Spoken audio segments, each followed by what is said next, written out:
तो आज हम समझने वाले हैं CIE ऑटोमोटिव इंडिया की कहानी को। ये एक ऐसी कंपनी है जिसका परफॉर्मेंस आप कह सकते हैं दो बिल्कुल अलग अलग बाजारों में बटा हुआ है। चलिए इसके हालिया नतीजों को थोड़ा करीब से देखते हैं और समझते हैं कि चल क्या रहा है। तो आखिर ये कंपनी है कौन जो इस पूरी कहानी के सेंटर में है? आइए जानते हैं। देखिए, हम जो गाड़ियां चलाते हैं उनके अंदर लगे कितने ही जरूरी हिस्से शायद यही कंपनी बनाती है। CIE इंडिया असल में ऑटो इंडस्ट्री की एक बहुत ही अहम कड़ी है जो दुनिया भर के बाजारों के उतार चढ़ाव के बीच काम करती है। इनकी जो फाइनेंशियल स्टोरी है ना, वो कोई सीधी सपाट कहानी नहीं है। ये तो एक सिक्के के दो पहलुओं जैसी है। एक तरफ है भारत का चमकता हुआ बाजार और दूसरी तरफ है यूरोप की मुश्किलें। और यही वो कंट्रास्ट है जो कंपनी के नतीजों को तय कर रहा है। अब इससे पहले कि हम नंबर्स की दुनिया में खो जाएं, एक जरूरी शब्द समझ लेते हैं जो बार बार सुनने को मिलेगा, EBITDA। अरे, इसे आसान भाषा में समझें तो ये कंपनी के मेन बिजनेस से होने वाली कमाई को मापने का एक तरीका है। मतलब कंपनी अपने असली काम से कितना प्रॉफिट बना रही है।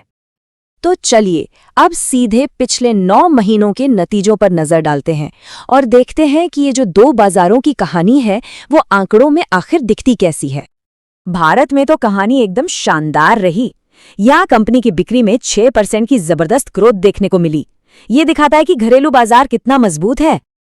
लेकिन जैसे ही हम यूरोप की तरफ देखते हैं, कहानी पूरी की पूरी पलट जाती है।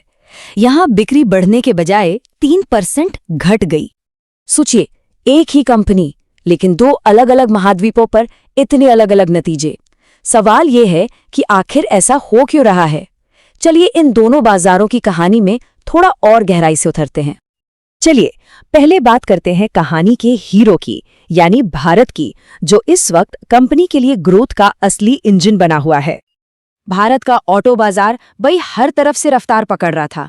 देखिए, ट्रैक्टर सेगमेंट में तो 13% से भी ज्यादा की जबरदस्त उछाल आई। और सिर्फ यही नहीं, 2 व्हीलर्स और हल्के वाहनों की बिक्री ने भी कंपनी को बड़ा सहारा दिया। और ये बात सिर्फ बाजार के आंकड़े नहीं कह रहे। कंपनी खुद अपनी रिपोर्ट में मान रही है कि भारत में उसका प्रदर्शन उम्मीद से भी बेहतर रहा है और उन्हें भविष्य से भी काफी अच्छी उम्मीदें हैं। तो अब सिक्के का दूसरा पहलू देखने का वक्त आ गया है। चलिए यूरोप चलते हैं, जहां कंपनी के लिए रास्ता उतना आसान नहीं था। भारत की रौनक के एकदम उलट यूरोप में सुस्ती का माहौल था। चाहे वो कारें हों या फिर भारी ट्रक, हर सेगमेंट में बिक्री नीचे जा रही थी।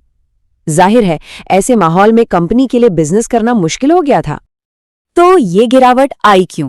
रिपोर्ट के मुताबिक इसके पीछे कई वजहें थी।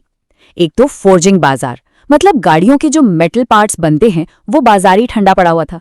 ऊपर से इलेक्ट्रिक गाड़ियों को लेकर जो कंफ्यूजन बना हुआ है उसका भी असर पड़ा। देखिए, जब सेल्स गिरती हैं और साथ ही कंपनी को अपने अंदरूनी ढांचे को ठीक करने में भी पैसा खर्च करना पड़ जाए तो इसका सीधा असर मुनाफे पर पड़ता है। और यूरोप में बिल्कुल यही हुआ। तो अब सवाल ये है कि जब भारत की ग्रोथ और यूरोप की मुश्किलों को एक साथ मिलाया जाता है तो फाइनल तस्वीर कैसी दिखती है? चलिए ओवरऑल रिजल्ट पर एक नजर डालते हैं। कंपनी ने अपनी रिपोर्ट में साफ साफ कहा है कि यूरोप की मुश्किलें इतनी भारी पड़ी कि भारत की सारी मेहनत पर लगभग पानी फिर गया। मतलब एक बाजार की कमाई को दूसरे बाजार के घाटे ने काफी हद तक बराबर कर दिया। और ये रहे फाइनल नंबर्स जो पूरी कहानी साफ कर देते हैं। देखिए, टोटल सेल्स तो 3% बढ़ी हैं, जो पहली नज़र में ठीक लगता है। लेकिन असली कहानी तो नीचे है। EBITDA और टैक्स के बाद जो नेट प्रॉफिट है, दोनों ही घट गए। इसका मतलब ये हुआ कि कंपनी ने माल तो ज्यादा बेचा पर असल कमाई कम हुई। तो यहीं आकर हम एक बड़े सवाल पर खड़े हो जाते हैं। एक तरफ भारत का तेजी से दौड़ता ग्रोथ इंजन है तो दूसरी तरफ यूरोप का अनिश्चित रास्ता। अब CIE ऑटोमोटिव को इन दो अलग अलग दुनियाओं में बैलेंस कैसे बनाना होगा, यही शायद उनकी आगे की सबसे बड़ी चुनौती है।